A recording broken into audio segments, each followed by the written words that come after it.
Kata komunikasi itu berasal dari bahasa Latin. Komunis. Ada yang baru tahu sekarang?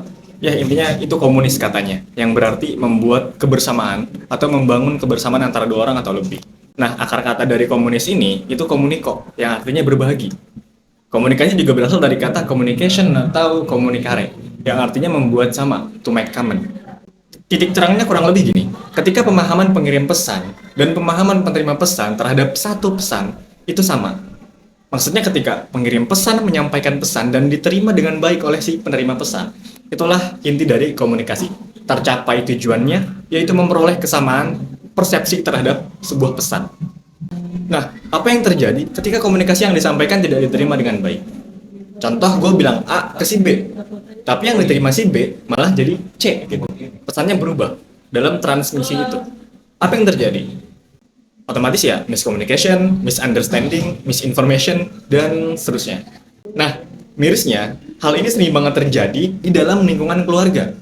Sering banget terjadi kesalahpahaman antara orang tua dan si anak terhadap sebuah persoalan-persoalan kecil misalnya. Contoh sederhananya gini, si ayah ngelarang anaknya untuk merokok. Maksud dari si ayah itu jelas, supaya si anak nggak ngerokok karena itu berbahaya untuk si anak gitu. Nah, masalahnya, si ayah sendiri ini ngerokok. Kira-kira menurut lo nih, apakah si anak akan menerima larangan merokok itu dan mematuhi aturan dari si ayah itu karena dia tahu bahaya merokok itu parah gitu, berbahaya untuk dirinya sendiri, atau malah si anak bakal mikir gini, oh kalau sekarang aku nggak boleh ngerokok, tapi nanti kalau udah gede, udah jadi bapak-bapak, aku boleh ngerokok gitu.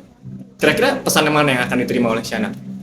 Contoh kedua, si ibu pengen anaknya nurut sama keputusan, sama aturan, sama larangan yang dibuat si ibu untuk si anak. Karena bagi si ibu, aturan apapun, pilihan apapun, keputusan apapun itu selalu yang terbaik untuk anaknya gitu.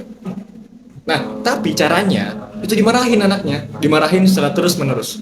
Kira-kira apakah anaknya akan mematuhi aturan, keputusan, dan larangan dengan segala alasan dan argumentasi dari si ibu?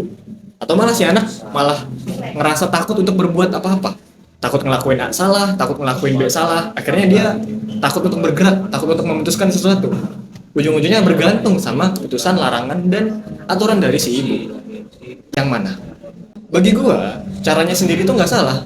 Yang salah itu penggunaan cara tersebut gitu. Karena cara atau metode itu kita akan menggunakannya sesuai dengan kondisi dari subjek. Kan gitu.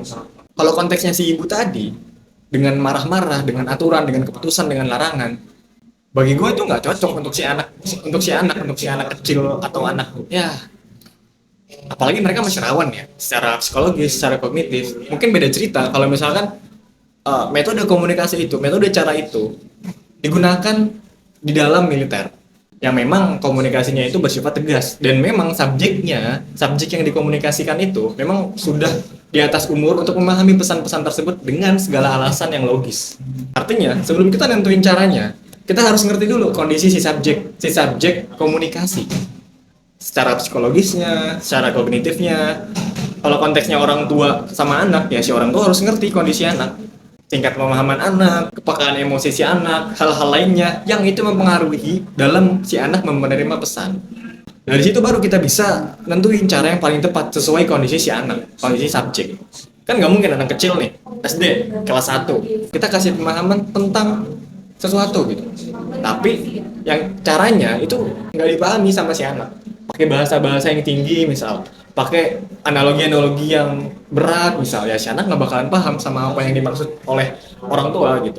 Apa yang pengen gue bilang adalah kita nggak bisa ngasih tahu kalau tempe itu enak ke orang yang nggak tahu apa itu tempe. Kita harus mastiin nih orang nih, subjek komunikasi nih, tahu apa itu tempe, seperti kita memahami apa itu tempe, baru kita bisa menyampaikan pesan, menyampaikan informasi terkait pemahaman tempe, manfaat tempe, dan hal-hal lain yang berkaitan dengan tempe yang ingin kita sampaikan. Dari situ baru akan ada jaminan bahwa pesan itu tersampaikan dengan baik. Karena memang subjek sesuai dengan tingkat pemahaman, sesuai dengan apa yang kita bahasakan gitu. Ribet ya? Ya emang kayak gitu. Kita nggak bisa menganggap pemahaman kita sendiri dan pemahaman menerima pesan itu sama sebelum kita mulai berkomunikasi dengan mereka. Dan berusaha membuat sama komunikasi tadi. Itu kalau apa kata gue, kalau kata lu gimana?